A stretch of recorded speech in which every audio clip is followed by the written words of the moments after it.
The post-orthodontic restorative treatment has to be planned before we ever start. My name is Hisham. I'm a specialist and consultant orthodontist. I've been a dentist for 15 years and have been practicing orthodontics since 2013. I teach orthodontics to specialty trainees and to general dentists, and I have a special interest in aligners. Most adult orthodontics these days will tend to have a combined orthodontic and a restorative component.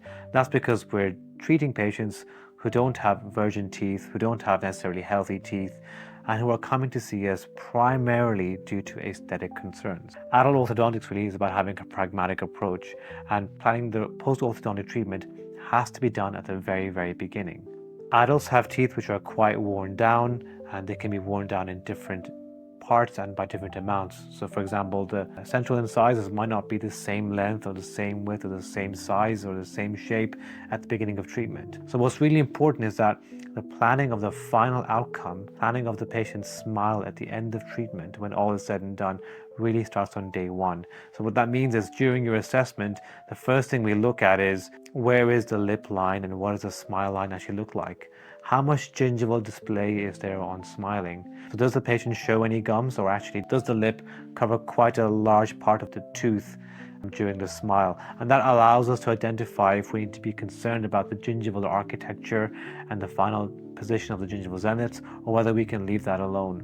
The second thing to look at is, has there been any differential tooth wear affecting the teeth in the smile zone or in the social teeth? Sometimes there might not be that much tooth wear, but the teeth might just be of different sizes.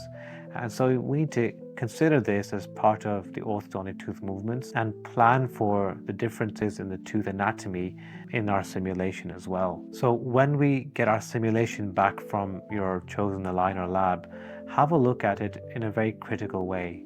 You want to fit that simulation visually into what that patient's mouth looks like and where the lip position actually is. So the lip line, in other words, the gingival display, will help you determine if you need to position the teeth according to their gingival levels or to the incisal levels. So for example, if the lip line is quite high and we're showing a couple of millimeters of gingival display, then it's quite important that you set the teeth so that the gingival margins are quite nicely aligned and positioned in a favorable way, so that you're not having to change the gingival architecture later on using a surgical approach.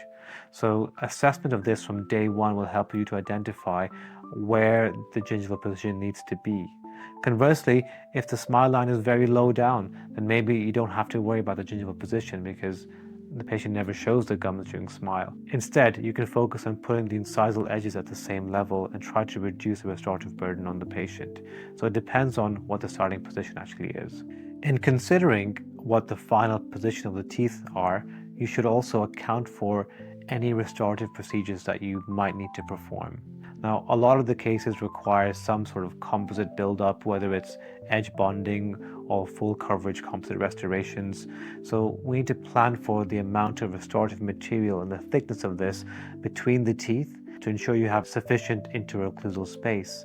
And that again has to be built into your simulation.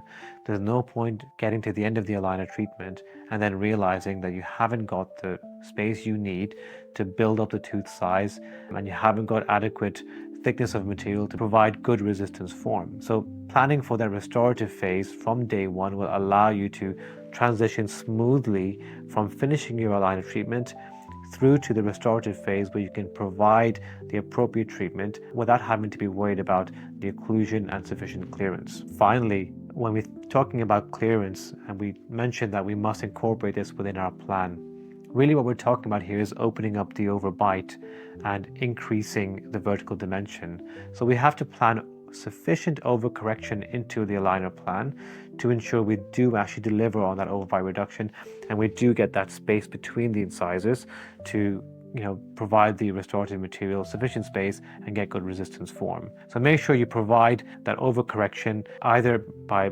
digitally manipulating the simulation yourself or by writing in words clear instructions for your technicians to deliver over treatment, get the overbite reduction, and ensure you've got sufficient restorative space. So I hope you found that useful as a quick discussion around how to plan the post-orthodontic restorative phase, and drop us a message if you have any questions. Thanks.